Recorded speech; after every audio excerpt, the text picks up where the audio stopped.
DeWanna Bonner in the hot seat after saying what she stated last night in her press conference, man.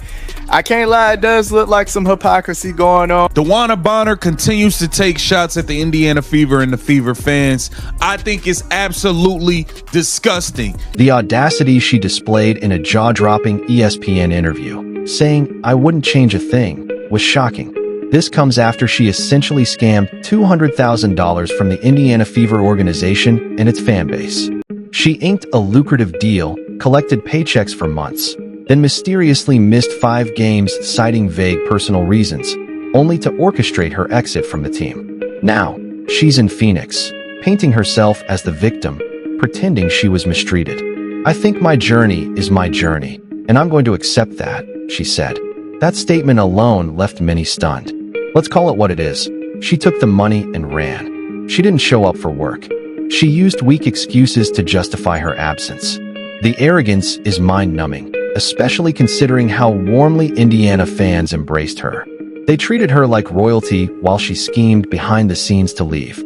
If you're as shocked and disappointed as the rest of us, smash that like button and comment, investigate Bonner, because what's coming next will lay bare the entire betrayal step by step.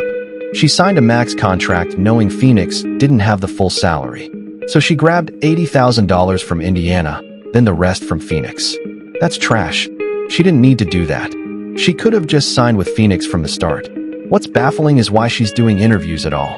She's in Phoenix now, got what she wanted, and is acting like everything's fine. But what she did was simple.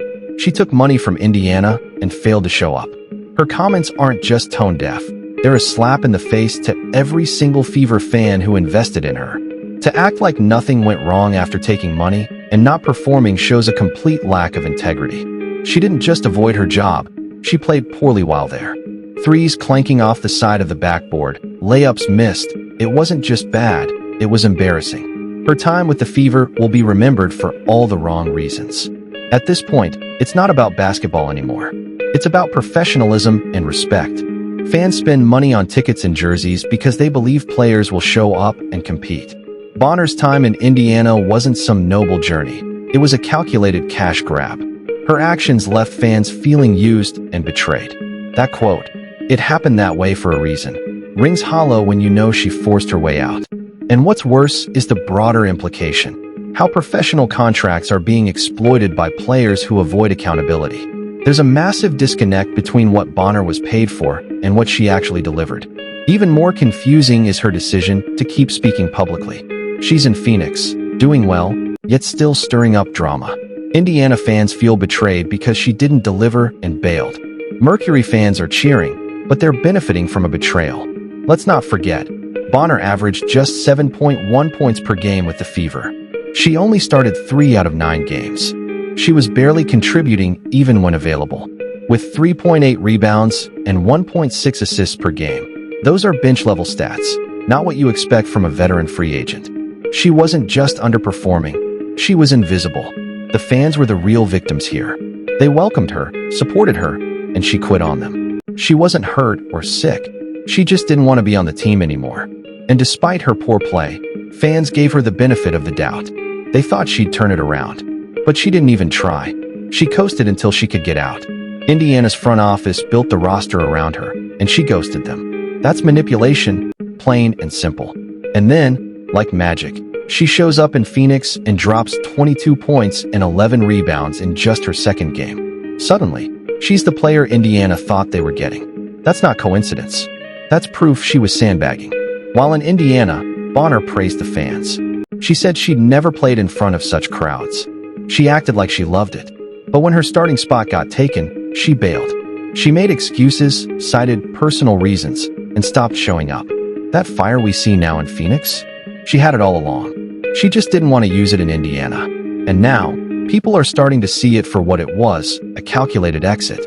Meanwhile, Chloe BBY, the new 7-day signee, has already outperformed Bonner in her debut. That comparison makes Bonner's time with the Fever look even worse. She couldn't even dominate against a struggling Chicago Sky team. The manipulation is clear. She tanked in Indiana, then turned it on in Phoenix. That's not a player finding her rhythm. That's a player who stopped trying until the situation fit her agenda. Bonner's now trying to play the misunderstood hero. But let's be honest, she gave up. She acted like she cared when she signed. She smiled for the cameras, praised the fans, and acted invested. But the moment she didn't get her way, she bailed. She once said, "I have no problem coming off the bench." But clearly, that wasn't true. Once Lexi Hull started outperforming her, she disappeared. Lexi should have been the starter all along. Bonner talked a big game about mentoring Caitlin Clark and Aaliyah Boston. She said she was excited to be part of something special, but that was just lip service. Fans supported her, posted her highlights, made excuses for her. They thought she just needed time. But in reality, she never intended to stay. The betrayal feels personal. The style of play might not have suited her at 37, sure. But that's no excuse to abandon the team. It wasn't about fit or winning. It was about being closer to her fiancé, Alyssa Thomas, in Phoenix. This wasn't a strategic trade. It was a manipulation disguised as a love story. Bonner used Indiana for a salary cushion, then bolted. And Phoenix welcomed her with open arms, rewarding that behavior. Now, Indiana is left with a cap hit and a roster hole. And what does that say about the Fever's front office? They got played. Bonner exposed a lack of structure. She showed that if a player complains enough, they can get out, contract or not. That's a dangerous precedent. The front office should have addressed the situation publicly, but their silence only added fuel to the fire. Lexi Hull's rise, coupled with Bonner's decline, sparked this entire meltdown. If Bonner was promised a starting spot, and that changed once Hull performed better, that's on the coaching staff too. Lack of communication and planning created chaos. And Bonner's post-departure narrative is just laughable. Acting like being benched was beneath her when she's 1/6 Woman of the Year 3 times is absurd. She's rewriting history to save face.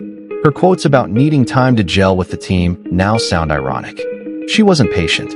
She gave up. If she had stayed and contributed, maybe things would be different. But she couldn't stomach not being the star. And now she's pretending like she tried her best.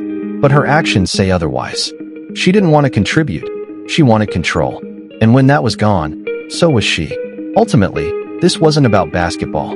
It was about ego, about convenience, about doing what served her personal interests. And she succeeded. She's now playing in Phoenix alongside her fiancé, leaving Indiana with a mess.